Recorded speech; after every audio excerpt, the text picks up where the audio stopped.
But why did I decide to explore it using a film? Well, we all remember the great zombie epidemic of Halloween 2009. We have some breaking news.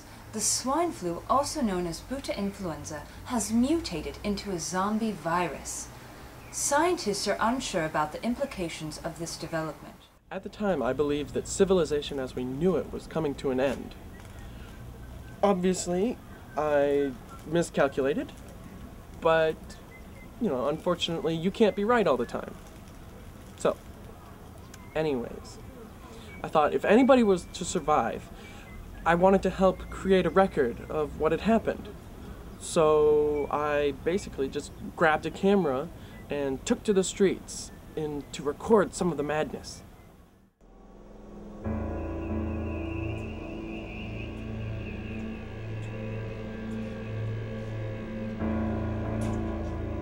As you can see, these were dark times.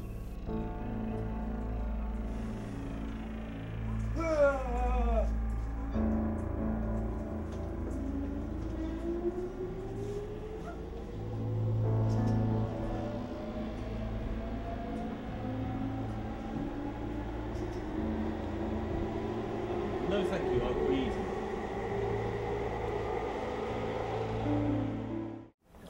Eventually, we buried our dead and carried on with our lives. But I really enjoyed filming, and to be honest, the zombies made things kind of interesting.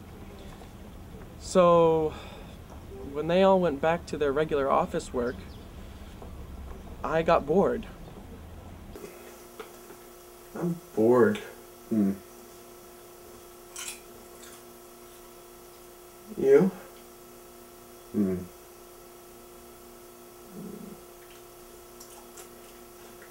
Making movies was fun.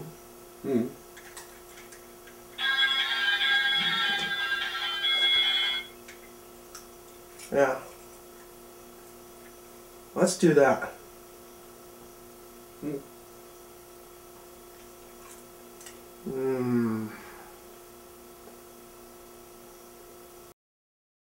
So, the birth of this film is quite simple, really.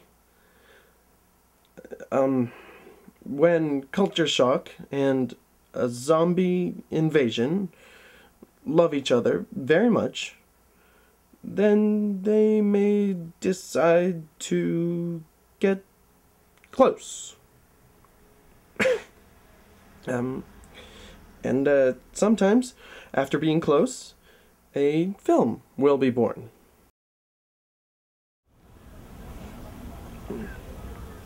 And that is where Not a Word comes from.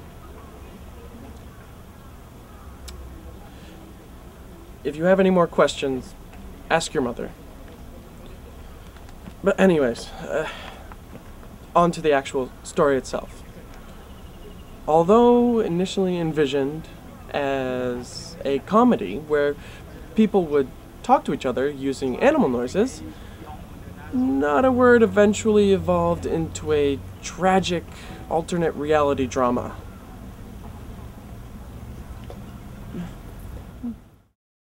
The plot unfolds in the most historical city of an unnamed East Asian archipelago nation. As opposed to external events, Not a Word is driven by our main characters, Kate, Martin, and Mitsuko, and their relationships with each other. It is important to note that none of these characters are bad people. They just make bad choices.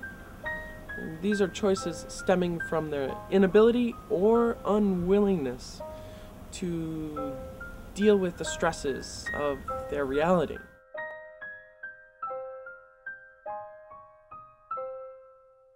Like many people who cannot deal with reality, they all eventually succumb to the allure of trying to live in their fantasies.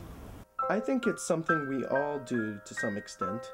Most likely, people will be able to say, "Oh, I know somebody like that," or even, "Oh, that's me." But the journey of getting to that point, with all of the interactions and emotions and decisions, but without any of the words, is what is really important to this film. Ultimately, when the realities and the fantasies collide, each main character is, in one way or another, destroyed.